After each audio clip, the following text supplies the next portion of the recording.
Itong mga presong yan na ipiniit dyan sa tinatawag na secret jail, sila ba ay mga sinaktan, binugbog, minaltrato?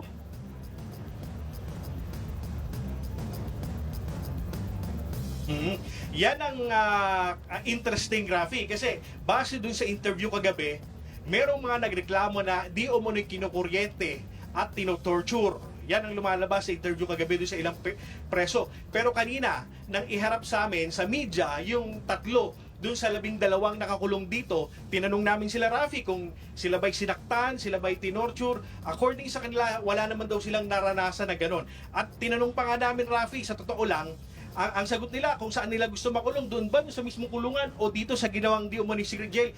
Mas tugon nila, sir, Rafi, dito daw nila gustong makulong dahil mas maginhawa dito, mas nakakahiga pang araw daw sila. Kung ako personally ang tatanungin, Rafi, lumalabas talaga na medyo maalwal naman talaga yung pwesto dito, pero yun nga lang, ang question doon, walang tamang kulungan, walang selda at questionable para sa CHR.